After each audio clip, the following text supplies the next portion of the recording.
The war on drugs was sold as a way to fight crime, but what if it's actually one of the greatest generators of violence in the modern world? What if, instead of keeping our streets safe, it's fueling gangs, empowering cartels, corrupting law enforcement, and turning neighborhoods into battlegrounds? Because that's exactly what it's doing. Let's break it down. In a legal market, if a business wrongs you, you have options. You can file a complaint. You can go to court. You could sue for damages. You could even call law enforcement to protect your rights. But when a product is illegal, like heroin, cocaine, or fentanyl, none of these protections exists. There's no court, regulators, no consumer protection. So when conflict arises, there's only one resolution: violence. That's why illegal markets inevitably become territorial, people fighting for turf; brutal, there is no legal recourse; and predatory, profit at any cost. You don't get drug dealers calling lawyers, you get turf wars. You don't get refunds, you get drive-bys. Prohibition doesn't end violence, it makes violence more profitable. Take Mexico. Since the mid-2000s, the Mexican drug war has resulted in over 460,000 deaths from executions, crossfire, kidnappings, and military crackdowns. Entire towns have been taken over by cartels. Journalists are murdered for reporting. Police chiefs are assassinated within days of taking office. And what's driving it all? Drug demand plus drug prohibition. We outlawed the substances, but the demand never stopped. So the most violent people filled the gap. The government knows this. It's been happening for decades, and still they double down with raids, with military aid, with surveillance, and with silence when it all fails once again. It's not just cartels. It's not just down there. Prohibition corrupts law enforcement here at home too. Why?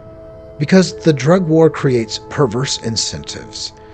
Civil asset forfeiture lets police seize property suspected of being connected to drugs, even without charges. Federal drug grants reward high arrest numbers, not actual public safety. No-knock raids are justified in the name of urgent enforcement, often with tragic consequences.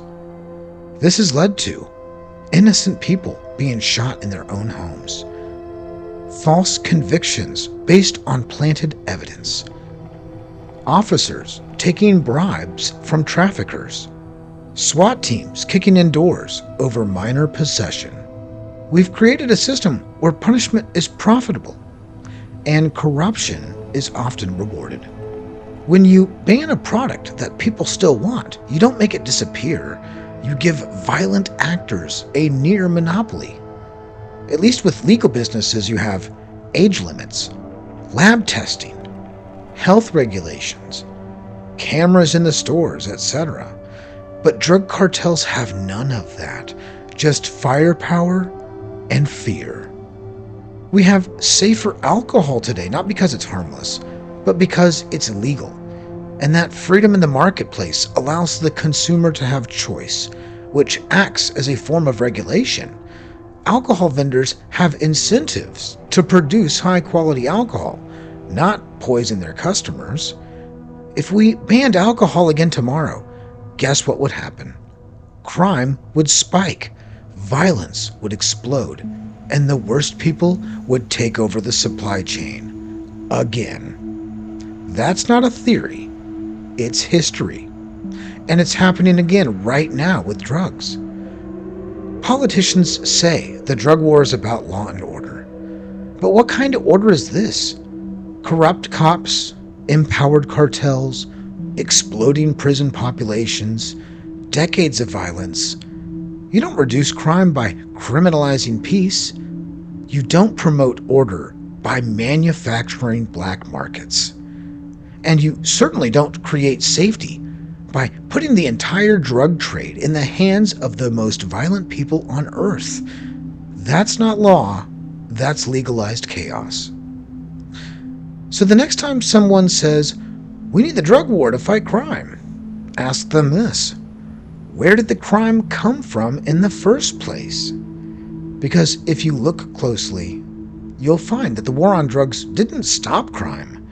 The war on drugs created an empire of crime. Let's now look at enforcement disparities.